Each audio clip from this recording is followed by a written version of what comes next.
Important question आज हम आपको बताएंगे। बहुत इंपॉर्टेंट क्वेश्चन बोर्ड एग्जाम 2021 2021 में जो बोर्ड एग्जाम होगा निश्चित रूप से उसको दृष्टि में रखते हुए ये इम्पॉर्टेंट क्वेश्चन हम आपके बीच यहाँ पर बताएंगे। जैसा कि आपको मालूम है लास्ट टर्न पर हमने थेल्स प्रमेय आपको कराया था, कैसे थेल्स प्रमेय को हम यहाँ पर यूज कर सकते हैं सवालों में, ये आज हम आपको बताने जा रहे हैं इस सवाल के माध्यम से।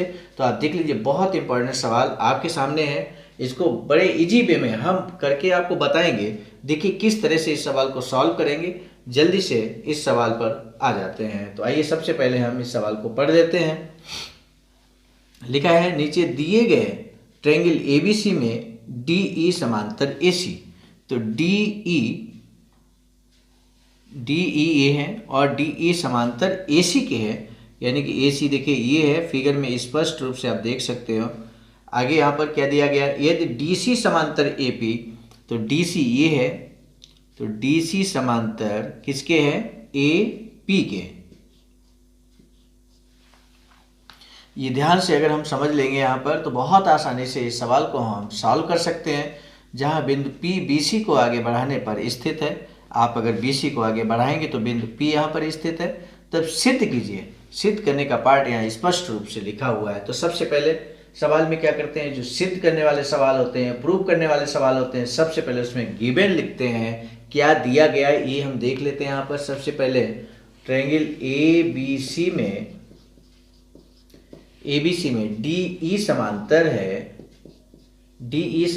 है एसी के, ये दिया गया है। एंड दूसरी वैल्यू क्या दी गई है, डीसी समांतर है एपी, ये भी हमें दिया गया है। आगे यहां पर देख लेते हैं, सिद्ध क्या करना है, टू प्रूफ, यानी कि सिद्ध करना है, वो यहां पर लिखा हुआ है BE upon E C is equal to BC upon C P.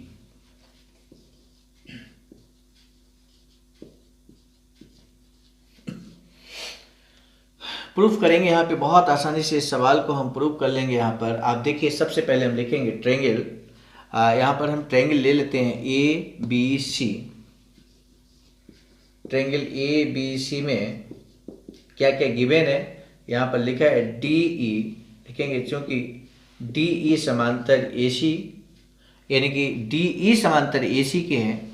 और थेल्स प्रमेय आपने पढ़ा है कि किसी भी त्रिभुज में एक भुजा के समांतर अन्य दोनों भुजाओं को मिलाने वाली रेखा भिन्न भिन्न बिंदुओं पर प्रतिच्छेद करती है, तो अन्य दोनों भुजाओं का जो अनुपात है वो समान होता है। यही यहाँ पर थेल्स प्रमेय का यूज करेंगे। हम कैसे यूज करेंगे वही हम आपको बताने जा रहे हैं। तो आप देखिए यहाँ पर एसी समांतर है डीई के, तो इसका क्या मतलब है, थेल्स प्रमेय एक बार हम और यहाँ पे बहुत शॉर्ट में आपको बता दें।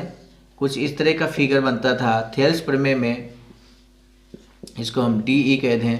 अगर ये इसके समांतर है तो आप इसको क्या लिख सकते थे, AD upon DB is equal to AE upon E C. ठीक इसी तरह से ये थेल्स प्रमेय है।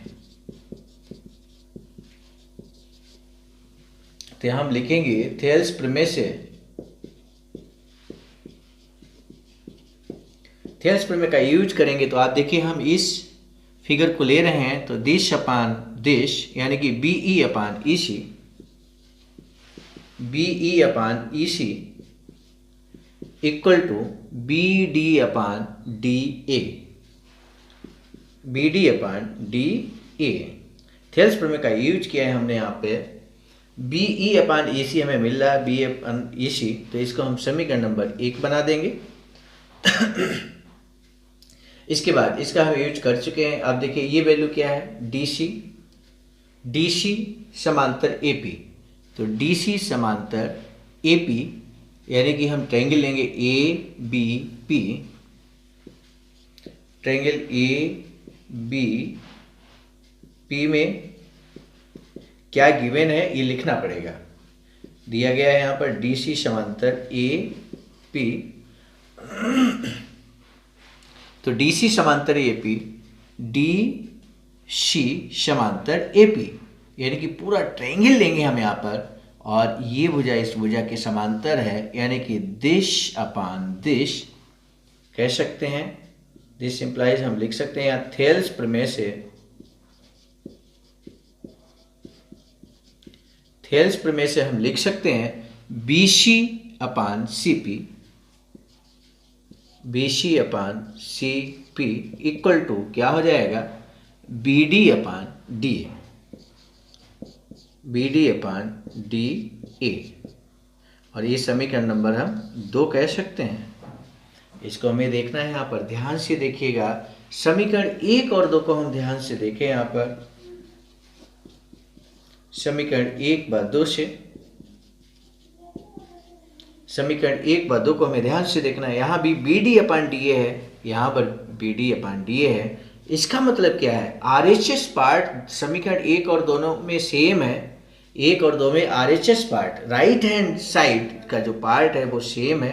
तो इसका क्या मतलब है, इसका यही मतलब है कि LHS पार्ट भी सेम होगा, अर्थात BE upon EC, BE upon EC equal to, यहाँ पर देख लीजिए क्या है, BC upon CP, BC upon CP। तो यही हमें प्रूव करना था। बहुत आसानी से इस रिजल्ट को हमने यहाँ प्रूव किया है।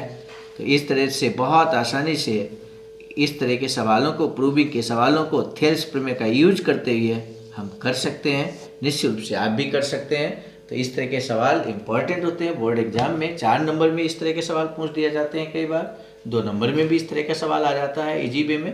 तो इस तरह के सवालों को बहुत आसानी से सीख गए होंगे, सीखेंगे, और भी इस तरह के सवाल होंगे, उनका अभ्यास कीजिए। अभ्यास करने से निश्चित रूप से इस टॉपिक पर आपका कमांड होगा। नए सवाल के साथ मिलेंगे, तब तक के लिए बहुत बहुत धन्यवाद।